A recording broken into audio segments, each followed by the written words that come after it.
주민 여러분 안녕하세요. 주민센터 센터장입니다. 감독과 관객의 숨막히는 두뇌 게임 같은 미스터리 스릴러 영화 살인자의 기억법입니다. 구타 유발자들, 용의자 등 장르 영화의 귀재라 불리우는 감독은 김영하 작가의 동명의 소설을 빨려 들어가듯 40분 만에 다 읽은 후 영화로 만들지 않으면 오히려 이상할 것 같아 제작을 결정했다고 합니다. 시나리오를 쓸 때 제일 첫 장에 소설과 가장 가까우면서 가장 먼 이야기가 될 것이다 라는 글을 썼다고 하는데요. 감독의 탁월한 각색과 연출력, 명배우의 뛰어난 연기력으로 영화가 끝나는 시점까지 관객으로 하여금 끊임없이 의심하게 만드는 웰메이드 스릴러가 탄생했죠. 15세 이상 관람과 일반판 개봉 이후 새로운 기억이라는 부제로 청소년 관람불가 감독판이 개봉했습니다. 그저 러닝타임만 늘어난 것이 아니라 완전히 다른 결말과 미묘하게 다른 배우들의 표정과 대사까지 느끼실 수 있으니 감독과 배우의 팬이라면 꼭 한번 비교해서 보시길 강추합니다. 그럼 이 영화에 숨겨진 감독과 배우의 의도와 비하인드 스토리 줌인 시작하겠습니다. 언제나 줌센의 영상은 영화를 먼저 보고 나서 보시는 걸 추천합니다. 어두운 터널에서 나오는 한 남자, 알츠하이머를 앓고 있는 연쇄살인마 김병수입니다. 이곳은 강원도 정선입니다. 사실 설경구 배우가 나 다시 돌아갈래! 를 외치던 충주 삼탄교에서 촬영하고 싶었으나 허가가 나지 않아 감독의 전작인 단편 빵과 우유를 찍었던 정선에서 촬영했다고 하네요. 시작부터 경구 형님 얼굴 보고 깜짝 놀랐던 기억이 있는데요. 설경구 형님은 캐릭터에 따라 체중을 자유자재로 바꿀 수 있는 능력을 가지고 있죠. 이번엔 살 빼고 플러스 늙어버렸습니다. 2014년 나의 독재자에서 특수 분장을 경험해본 경구 형님은 분장의 완성은 배우가 하는 거라며 그냥 내가 늙을게요. 살 빼면 다 쭈글쭈글해져 라는 말을 한 후 특수 분장 없이 진짜 늙어서 나타났다고 합니다. 얼굴에 검버섯을 그리는 정도의 분장만 했다고 하네요. 경구 형님은 경영 형님과 함께 손이 두꺼운 배우로 유명한데요. 6개월간 탄수화물을 거의 먹지 않으며 매일 줄넘기를 10,000번 이상 하면서 손가락까지 살이 빠져 손이 작아지는 경험을 했다고 합니다. 병수의 눈에 일어나는 경련은 CG로도 해보고 의료기기로도 시도해봤으나 설경구 배우가 직접 하는 게 가장 자연스러워서 본인이 직접 얼굴에 경련을 일으켰다고 합니다. 병수는 어쩌다 이 터널을 혼자 걷게 된 걸까요? 시간은 과거로 거슬러 올라갑니다. 감독판 새로운 기억에서는 병수가 수감된 치료감호소 장면으로 거슬러 올라가는데요. 여기서부터 시작하면 되겠네. 파출소에 간 날. 이 이야기는 김민재 배우가 맡은 젊은 검사가 병수를 취조하는 내용이라는 설정으로 시작합니다.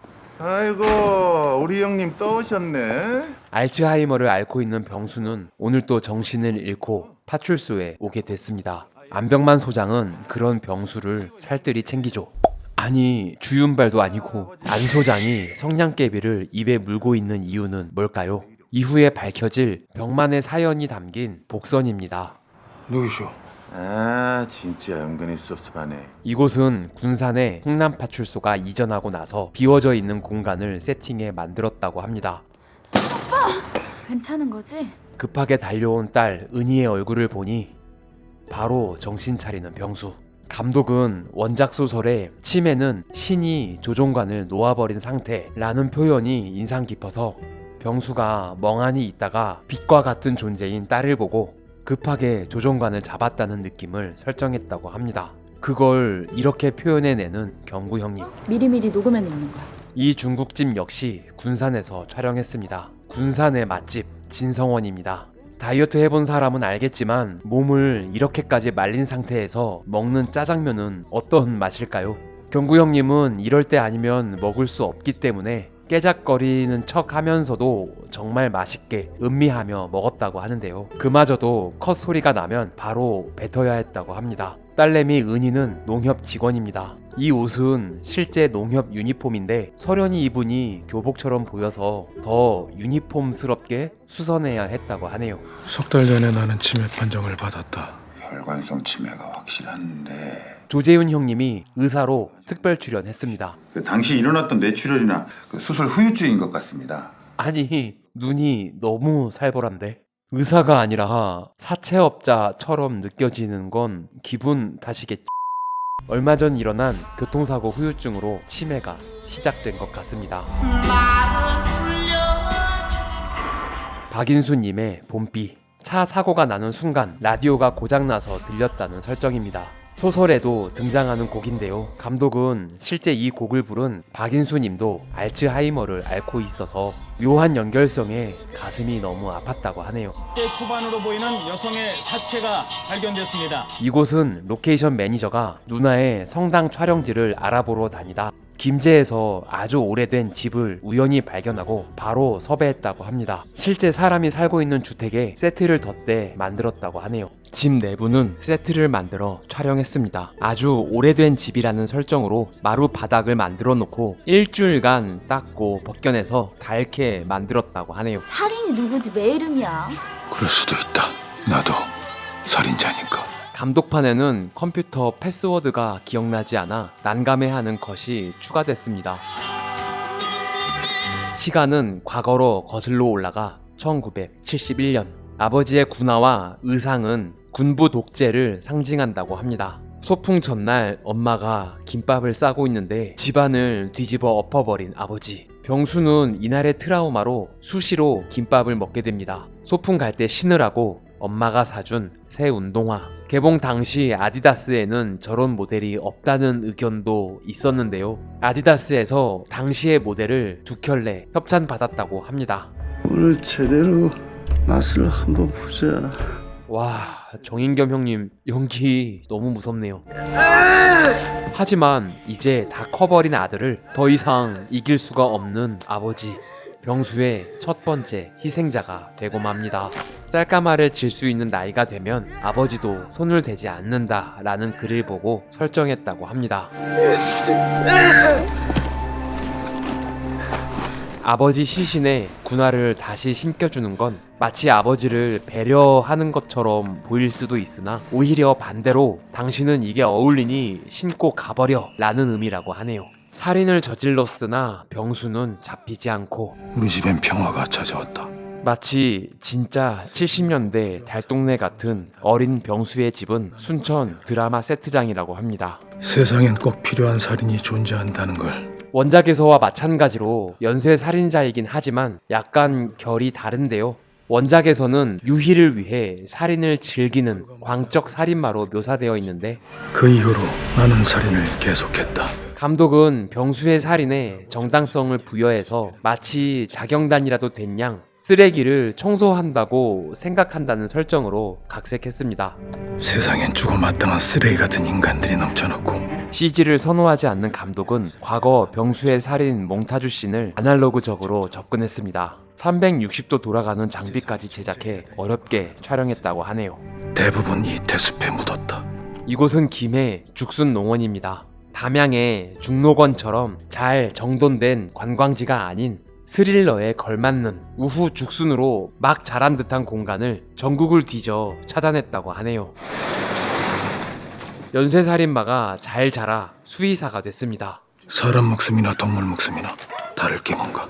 병수의 집에는 은희가 있어 사람 사는 집 같은 느낌이었다면 오롯이 병수의 공간인 이곳은 타일로 만들어 하얗고 차갑고 텅 빈 느낌을 만들었다고 하네요. 배우의 극사실적인 연기에 몰입할 수 있도록 전반적으로 화려하게 느껴지는 색을 전부 배제하고 조명을 최소화해 거의 자연광에 가깝게 세팅했다고 합니다. 이 개는 봉준호 감독의 데뷔작 플란다스의 개에서 옥상에서 던져진 그 개라고 합니다. 16년이 지나 노견이 되어서도 또 한편의 영화에 출연하게 됐네요. 아빠가 좋아하는 만두 사왔다. 왕만두. 왕만두 싫어요. 그냥 먹으면 될 텐데 굳이? 그나저나 만두 비주얼 미쳤는데 이 만두 역시 너무 맛있게 먹었다고 합니다. 컷이 나면 바로 뱉어야 하니까 마음이 급해져서 저절로 막 빨리 먹게 됐다고 하네요. 솔직히 말해서 둘이 만두 먹는 장면은 좀 이 씬은 감독판에서 과감히 삭제됩니다. 치매에 걸렸어도 일을 계속할 수 있는 건 다행이었다. 30년간 익혔던 의료 기술을 믿었지만 항암제를 3방이나 놓아 고양이를 죽여버린 병수. 더 이상 안 되겠다.